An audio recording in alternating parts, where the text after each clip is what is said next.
What's up, everybody? Welcome to BioS 3 Raw TV. Today we're going to talk about something that's going on in the Geared Up forums. I'm not going to post a link because it's a closed group anyways.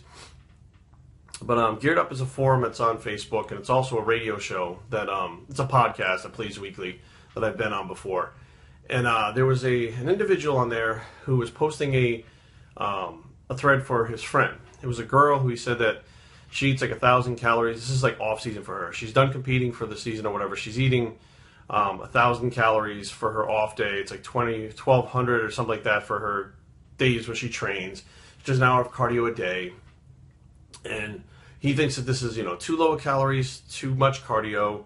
What is she going to do? This is so bad. He wants to get some opinions. Now, it's good that he put it out there because he was like, I have this opinion, but I don't know if I'm right. So I'm going to see what everybody else has to say. And I'm amazed. I'm absolutely fucking amazed with and these are supposedly good coaches and good trainers, but there's some other people that are not coaches and trainers that just threw their opinions in at how much or how little people actually know about individuals.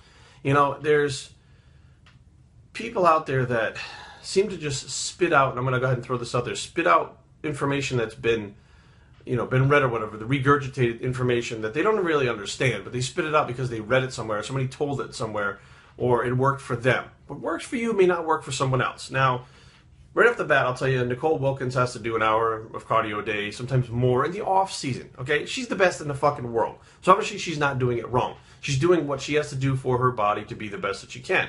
It's very individual. Now, one thing that this individual said in this post was that she's like 5'2", 142 pounds. She's almost too big for figure. She competes as a figure competitor. She's almost too big for figure. Okay, and she's fairly lean. Okay, she's pretty lean already, so she's lean. She's maybe, 5 or 6, 7 pounds away from contest shape is what I'm figuring at 5'2". That's what fairly lean to me is. And she's almost too big for figure. So now if you want to stay in that figure division, you're not going to be eating this 2,000 calories or whatever the fuck everybody wants you to eat. You're not going to be eating that. Okay, and first of all, let's break this down a little bit further. I think, honestly, a lot of these coaches, they don't really know. They know about things that they've read about how the body works.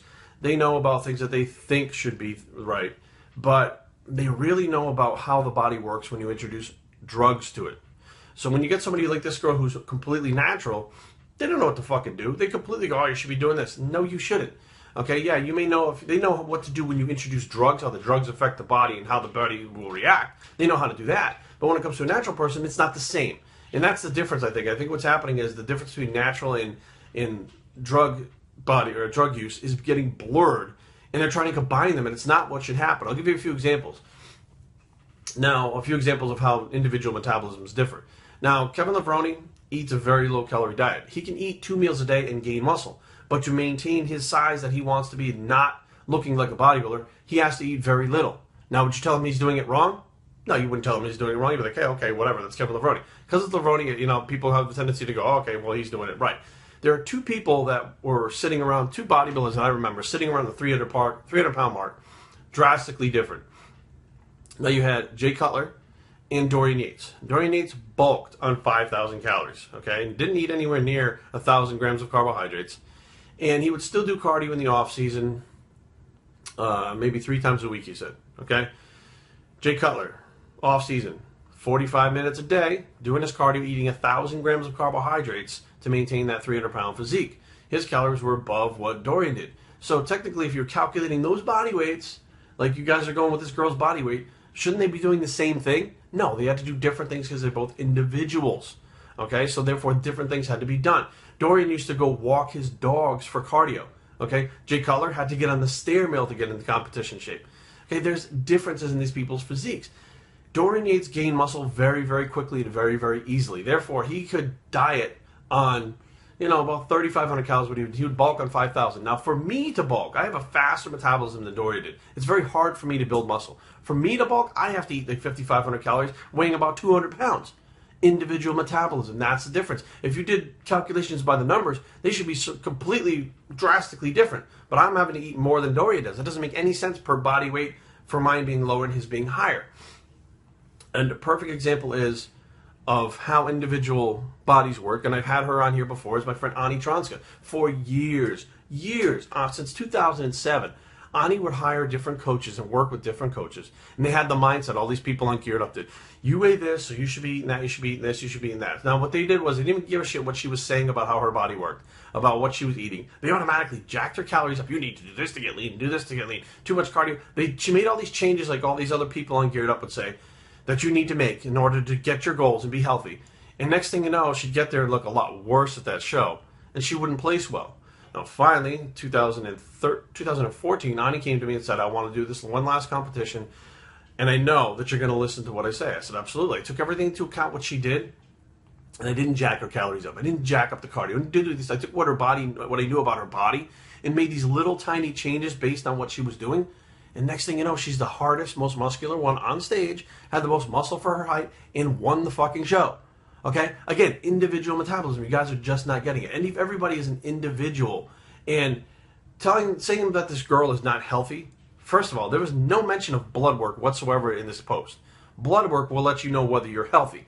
Whether or not she's doing cardio every day or doing restricted calories. Did you know that restricted calories, the less calories you take in for the longer period of time, the longer you live, it's actually healthier? So it actually would be better for this girl if she didn't have to eat 3,000 calories and eat the 1,000 and 1,200 calories. It actually would be better for her health-wise in the long run.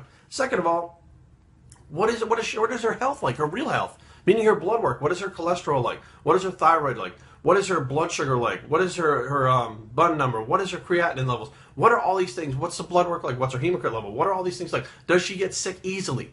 If she never gets sick and her blood work's good, she's fucking healthy on what she's eating. There's no question about it. No matter what you think, no matter what you've been told, no matter what you've read, the girl's healthy. But you don't know this stuff because they didn't put up in the post what her health was like as far as being sick and stuff like that. But automatically, it's unhealthy, it's unhealthy, it's unhealthy. And I'm sitting there going, all these coaches and all these people that are supposed to be in this elite group who really supposed to know what they're talking about and really be the top echelon, and really you take a natural girl and you're looking at her with just this very little information that you've been given and making all these statements about how much calories she and about how she's fucked for the rest of her life and she should stop competing, and another girl pops up and says, well, I did it this way, so this is the real way. And I'm like, you guys are not getting it. You're really not getting it. So be aware. Good coaches, real good coaches, will know how to train someone on drugs and off drugs, okay? And they'll also take the individual's metabolism into account and not just go to a fucking chart or do a calculation and put you on some fucking calories and say this is where you should be at. That could be the worst thing for you. If she started working with one of these other coaches that all of a sudden said, you're 5'2", 145, you need to be eating 180 grams of protein a day and eating 200 grams of carbohydrates a day and eating 60 grams of fat a day, and she all of a sudden started doing that and cut the cardio out, she'd blow up like a fucking blimp. She doesn't need that many calories. She doesn't need that much protein. She doesn't need that much carbs. She doesn't need those macros. Because at 145 at 5'2", and she's almost too big to go into the next class, she needs to control those macros to make sure she doesn't go into the class. I know powerlifters that literally have to control their macros, like this girl is doing, to stay in the weight class that they're in. Because they don't want to go up to the next one. So my friend Alex, to stay in the 145, he has to eat a certain amount. And most people would be like, man, you're eating so little, you're unhealthy. Well, he doesn't get sick. He's literally 5'6", 5'7", 145 pounds, and has a 550 squat natural. And you're trying to tell me that he's doing it wrong too? Unbelievable. So be aware. You know, you can't make these general, broad statements if you don't really know all the situation to begin with. And this guy should have actually put in her blood work, all these different things, if he really wanted an idea of whether or not this was being done right. And it's easy to point the finger and tell when somebody's doing something wrong, but when you say something wrong, nobody stops and says, shit, maybe I'm not right about this. BioStrengthTraining@gmail.com. Leave comments down below, but don't fight. www.biostrengthtraining.com is a blog, and it's the admit when you're wrong bicep, and we're out.